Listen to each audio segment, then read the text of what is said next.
আমরা সিরাত চর্চা করব। এই সিরাত চর্চাটা নিয়ে আমাদের ভাবনা হবে কি এবং আমাদের করণীয় হবে কি। এই সিরাতের চর্চা রাসূলুল্লাহ সাল্লাল্লাহু আলাইহি ওয়াসাল্লামের জন্মলগ্ন থেকে শুরু করে তার চর্চাটা চলে আসছে। রাসূলের জন্মের আগে আসমানি গ্রন্থগুলোতে রাসূলুল্লাহ সাল্লাল্লাহু আলাইহি ওয়াসাল্লামের আগমনের ভবিষ্যৎ দিয়েছেন, ভবিষ্যৎবাণী করেছেন যে উনি আসবেন। ওনাকে অনেক সাহাবায়ে কেরাম খুঁজেছেন, আমরা এগুলো জানি।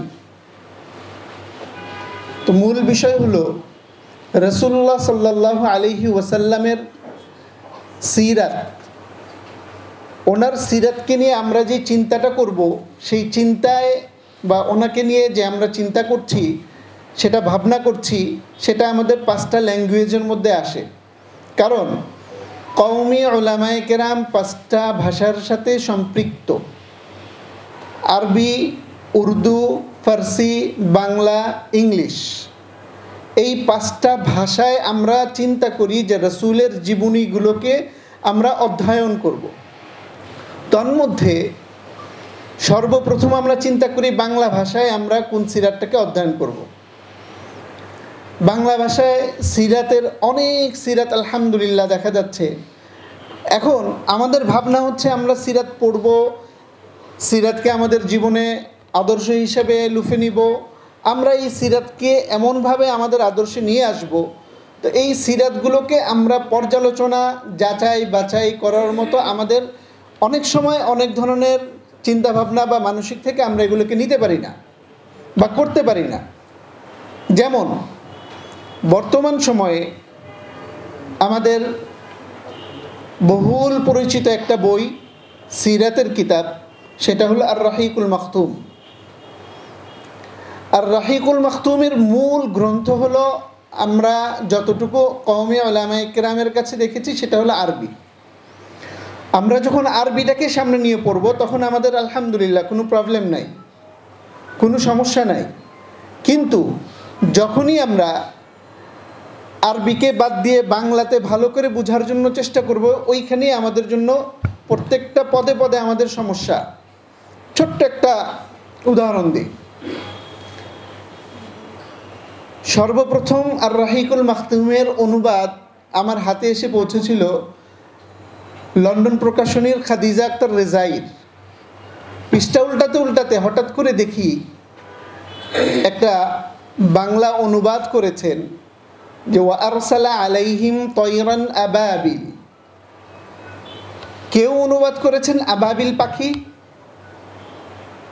আর যারা আবাবিল শব্দের অর্থ জানেন যে ঝাঁকে ঝাঁকে পাখি, তারা তো দিয়েছেন। কিন্তু হঠাৎ করে যখন আমার চোখে পড়ল যে খাদিজা আক্তার রেজাইর বইটার মধ্যে এই আবাবিল শব্দের অর্থের মধ্যে উনি চড়ুই পাখি ব্যবহার করেছেন, যে চড়ুই পাখি পাঠিয়েছেন। যখন অনুবাদের এই অবস্থা হয়, তাহলে আমার পাঠকের অবস্থা কি হবে? এই ধরনের কিছু বিষয় আছে, যেই বিষয়গুলোকে নিয়ে আমাদের সিরাতে, বাংলা যে সিরাতগুলো আছে, এই বাংলা সিরাতগুলো আমরা অধ্যয়ন করব। আমাদের চিন্তা, আমাদের ভাবনা থাকে যে আরবিতে যারা মিজান, নাহবে মীর, হেদায়েতুন নাহু, নিচের জামায়াতের মধ্যে যারা আছে, তাদের অধিকাংশই চিন্তা করে যে আমরা আরবি পড়তে পারছি না, বাংলা সিরাতগুলো পড়ব। এখন বাংলা সিরাতের মধ্যে দেখা যাচ্ছে যে এক এক প্রকাশনী এক একভাবে আর রাহিকুল মাখতুমকে অনুবাদ করেছে।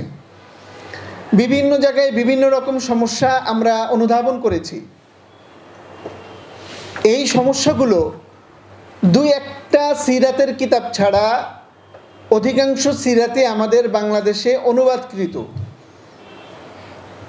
আর যেগুলো স্বরচিত গ্রন্থ, বাংলায় সর্বপ্রথম 1925 সনে মোস্তফা চরিত নামে একটা সিরাত বের হয়েছিল। ওইখানে রাসূলুল্লাহ সাল্লাল্লাহু আলাইহি ওয়াসাল্লামের অলৌকিক যেই ঘটনাগুলো আছে, এই ঘটনাগুলোকে ওইখানে উনি অস্বীকার করেছেন। 1942 সনে বিশ্বনবী নামে আরেকটা সিরাতের কিতাব বের হয়, যেটা বাংলা সাহিত্যের মানদণ্ডে আলহামদুলিল্লাহ টয়টম্বুর।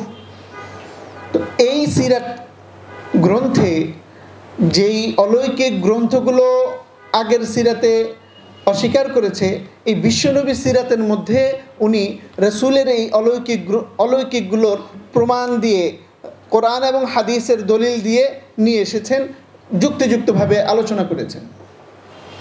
তো এই কিতাবটাতেও কয়েক জায়গায় পর্যালোচনা বা আমরা গবেষণা করে দেখতে পেয়েছি যে কিছু কিছু জায়গায় ভুল আছে। ভুল থাকার এক নাম্বার কারণ হলো এই কিতাব দুইটার যারা রচনা করেছেন তারা আলেম ছিলেন না। তো এখানে সর্বোপরি আমাদের সবচেয়ে বড় যেই ভুলটা আমরা বিশ্বনবীতে দেখেছি সেটা হলো বিশ্বনবীতে বলছেন যে হযরত ঈসা আলাইহিসসালাতু ওয়াসসালামকে ক্রুশবিদ্ধ করা হয়েছে। আমরা কোরআনুল কারীমের মধ্যে স্পষ্ট জানি ওমা সালাবুহু ওমা কাতালুহু ওয়ালাকিন শুব্বিহা লাহুম।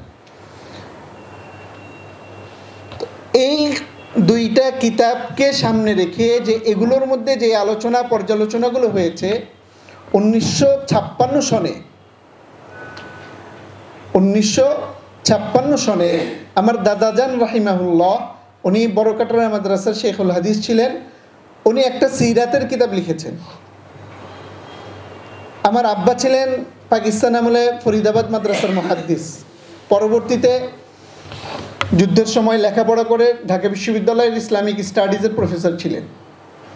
আমিও কওমি মাদ্রাসায় পড়ালেখা করে আলহামদুলিল্লাহ দাখিল আলিম অনার্স মাস্টার্স করে ঢাকা বিশ্ববিদ্যালয়ে আরবি ডিপার্টমেন্টে আছি, পাশাপাশি গবেষণার কাজ করে যাচ্ছি।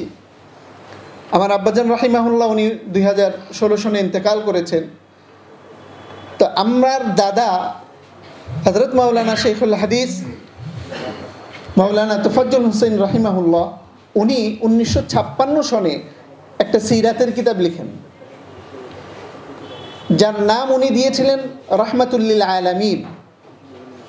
এই সিরাতের কিতাবে আগের কিতাবগুলোর মধ্যে এবং আমাদের আরবি কিতাবগুলোর মধ্যে, তারিখের কিতাবগুলোর মধ্যে কিছু কিছু কিতাব এমন ছিল যেই কিতাবগুলো আমাদের কাছ থেকে বিলুপ্ত হয়ে গিয়ে অমুসলিমরা এই কিতাবগুলো আবার ছাপিয়েছে। তো এই বিষয়গুলো নিয়ে এবং রাসূলের জন্মের পূর্বের কিছু আলোচনা, সমকালীন যে বিষয়গুলো আছে, এই বিষয়গুলো নিয়ে আমার দাদাজান রাহিমাহুল্লাহ খুব সুন্দর একটা আলোচনা করেছেন। গ্রন্থটিকে আলোচনা করে গ্রন্থটিকে এত সুন্দরভাবে সাজিয়েছেন যেটা আমরা কখনো কল্পনা করিনি। দাদাজানের মুখে শুধু এতটুকুই শুনতাম যে আমার সিরাতটা যদি পাবলিশড হতো, এটা যদি একটু প্রকাশ হতো।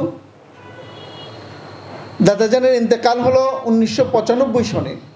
তো ওনার ছাত্ররা যারা ছিলেন সবাই আব্বাকে বললেন, তুমি যদি এই সিরাতটা না ছাপাও আমরা কিন্তু হুজুরের এই সিরাতটাকে ছাপাবো।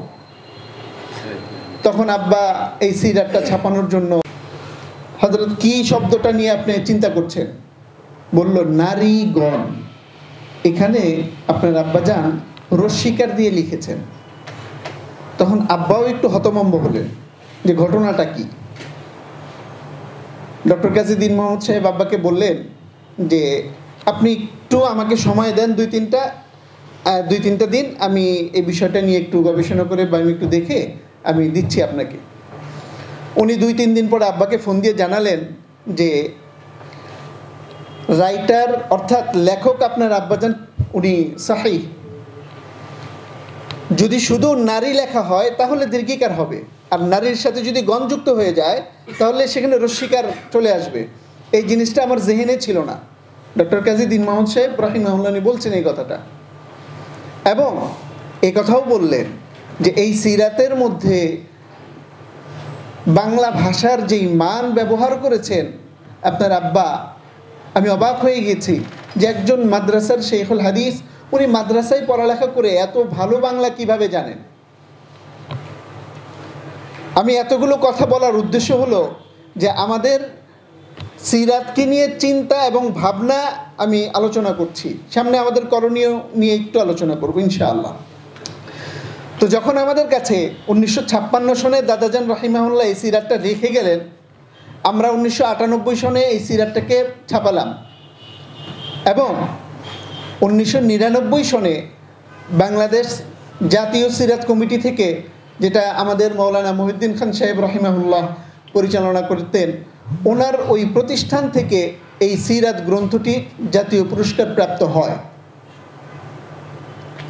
কিন্তু দুঃখের বিষয় হলো এই সিরাতটাকে ওই রকম প্রচার প্রসার না করতে পারার কারণে বা মিডিয়ার অঙ্গনে না যেতে পারার কারণে এটা অনেকেই আমরা চিনি না বা জানি না।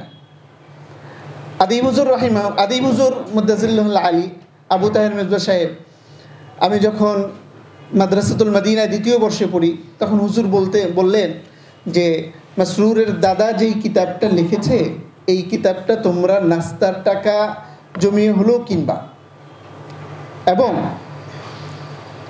মিনিমাম 10 বার এটাকে পড়বা, তাহলে তোমার বাংলা সাহিত্যের যদি তুমি চর্চা করতে চাও তাহলে তোমার কিছুটা হলেও এখান থেকে আসবে।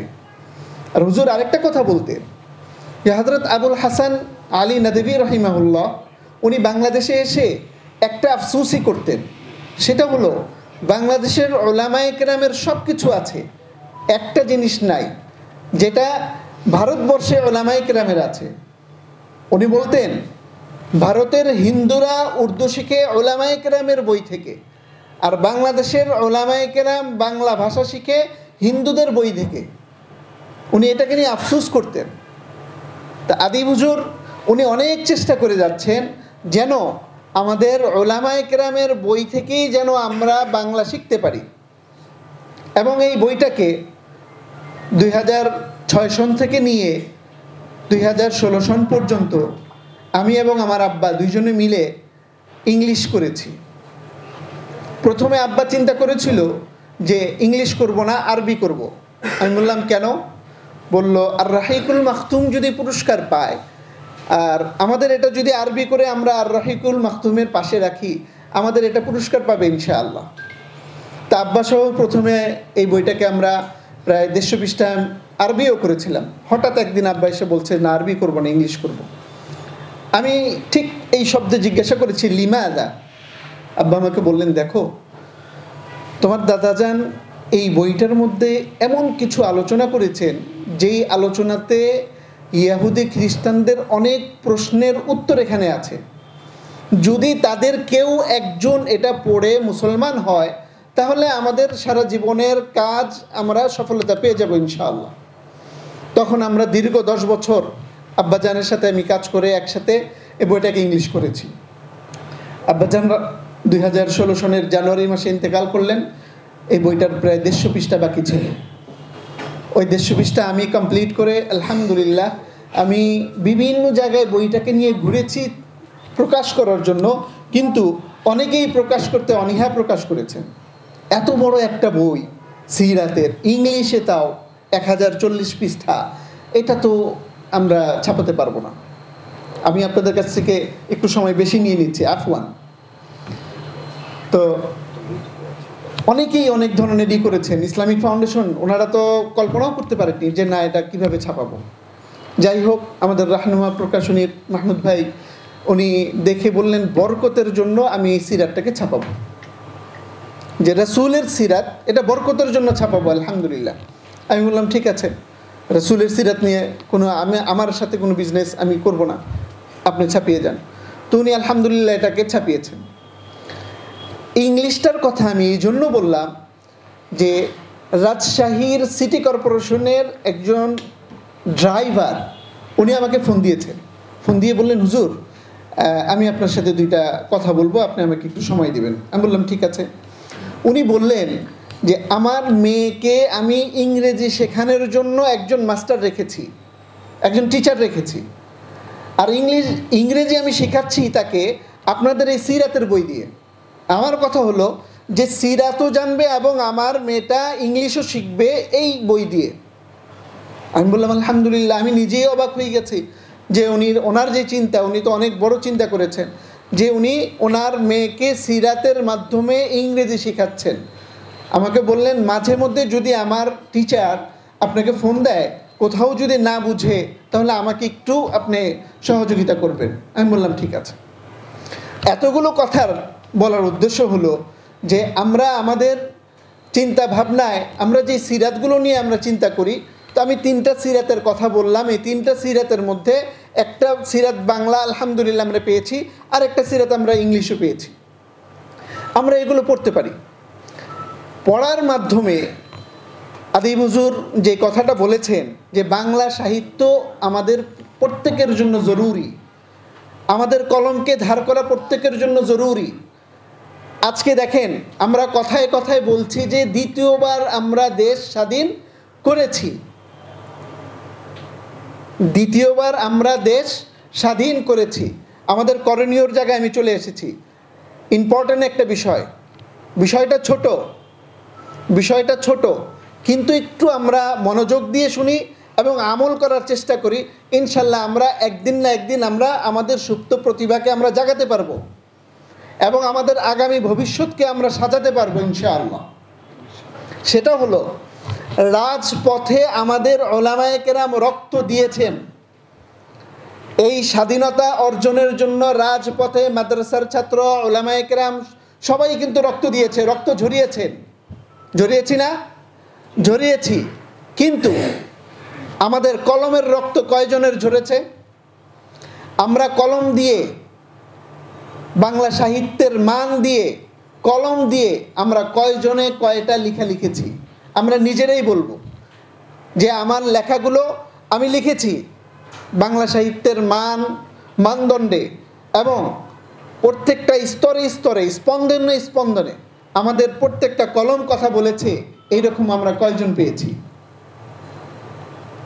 আমাদের হাতে গোনা আমরা একজনকেও পাইনি। যাদের কলমের কালি আছে, যাদের কলমের রক্ত ঝরে, তারা অনেকেই চুপ করে বসেছিলেন। আর যাদের ঝরে না, তারা রক্ত দিতে প্রস্তুত, রাজপথে রক্ত দিয়েছে, কিন্তু তাদের কলমের রক্তের কোনো প্রয়োজনীয়তা তারা অনুভব করেনি। আমরা আমাদের ঐতিহ্যকে ধরে রাখতে হলে, আমাদের ঐতিহ্যকে সামনে অগ্রসর করতে হলে আমাদের করণীয় হলো বাংলা ভাষাকে আমাদের জানতে হবে, বুঝতে হবে, আমাদের কলমের মধ্যে রক্ত নিয়ে আসতে হবে। আমাদের কলমের রক্তের ঝনঝনানিতে বাংলাদেশকে বুঝিয়ে দিতে হবে যে না, কওমি উলামায়ে কেরাম বাংলা জানে। এই বাংলার যেই মান আমরা এখনও জানি, আমাদের আগেও ছিল, মাঝখানে আমাদের পরিচালনা বা আমাদের নিজেদের পড়াশোনা আমাদের ইসের থেকে কিছুটা দূরে সরে গিয়েছিল। এখন আলহামদুলিল্লাহ অনেকটাই আমাদের বাংলার ছাত্ররা উজ্জীবিত হয়েছে, কিন্তু তাদের কলমের রক্তের ঝনঝনানি এখনও শুরু হয়নি। আমি বলবো আমাদের এই চিন্তাভাবনা এবং যে করণীয় যে বিষয়টা আমি বলেছি, যে আমরা বাংলা সাহিত্যের যে মান, এই মানটাকে রক্ষা করতে হলে আমাদেরকে এগিয়ে আসতে হবে। উলামায়ে কেরাম সর্বপ্রথম, বাংলাদেশ না শুধু, এই ভারত উপমহাদেশের জন্য সর্বপ্রথম মুক্তিযুদ্ধ হলো উলামায়ে কেরাম। ভারতবর্ষে স্বাধীন করেছেন উলামায়ে কেরামরা। সুতরাং আমাদের ধারক বাহক দেশকে রক্ষা করতে হলে উলামায়ে কেরামকে এগিয়ে আসতে হবে। ওয়া মা তাওফীকি ইল্লা বিল্লাহ।